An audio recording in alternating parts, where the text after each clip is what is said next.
Hi friends, welcome back to Honeycomb. അപ്പോൾ നമ്മൾ ഇന്ന് ഉണ്ടാക്കാൻ പോകുന്നത് ഇതുപോലത്തെ ഒരു ബോട്ടിലാട്ടാണ്.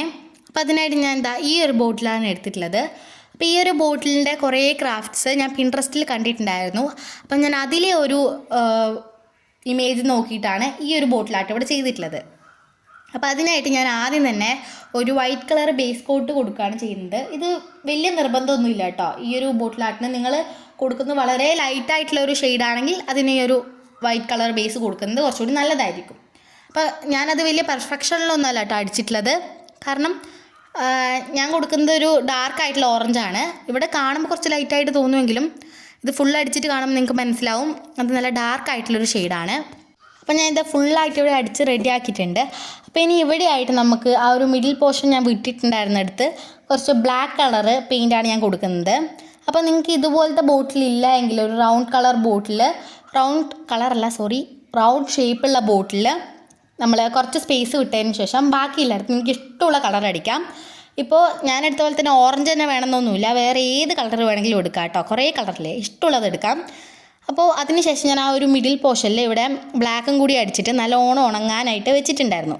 അപ്പോൾ ഇതൊക്കെ ഞാൻ ചെയ്യുന്നത് പകലാട്ടോ. ഇത് ബാക്കി ചെയ്തിരുന്നതൊക്കെ തന്നെ രാത്രി ചെയ്ത് വെച്ചിരുന്നതായിരുന്നു, ഉണങ്ങാൻ വേണ്ടിയിട്ട് വെച്ചിരുന്നതായിരുന്നു.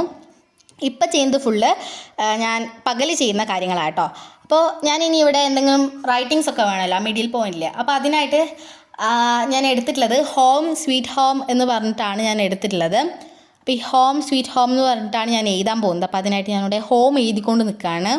അപ്പോൾ ബ്രഷും പെയിൻറ്റും എന്നോട് ഒരു തരത്തിൽ സഹകരിക്കുന്നുണ്ടായിരുന്നില്ല. പോരാത്തതിന് ഇങ്ങനെ ഈ ക്യാമറയും വെച്ചിട്ട് ഇങ്ങനെ എഴുതൽ കുറച്ച് ബുദ്ധിമുട്ടായിരുന്നു. അപ്പോൾ ഞാനത് കട്ട് ചെയ്തിട്ട് എല്ലാം ഒന്ന് എഴുതിയിട്ടുണ്ട്. അപ്പോൾ പോരാത്തതിന് ഞാൻ കുറച്ച് ഫ്ലവേഴ്സും കൂടി അവിടെ ഞാൻ വരച്ചു കൊടുത്തിട്ടുണ്ട്. ഇനി അതിൻ്റെ ഫ്ലവേഴ്സിൻ്റെ മിഡിൽ പോയിൻറ്റിലായിട്ട് ഞാൻ കുറച്ച് യെല്ലോ കളറാണ് കൊടുക്കുന്നത്. ഇതെന്ന് പറഞ്ഞു കഴിഞ്ഞാൽ ആ ഒരു ഫ്ലവറിൻ്റെ ആ ഒരു നടുക്ക് വരുന്ന ആ ഒരു യെല്ലോ ഇല്ലേ, അതാണ് ഞാൻ കൊടുക്കുന്നത്.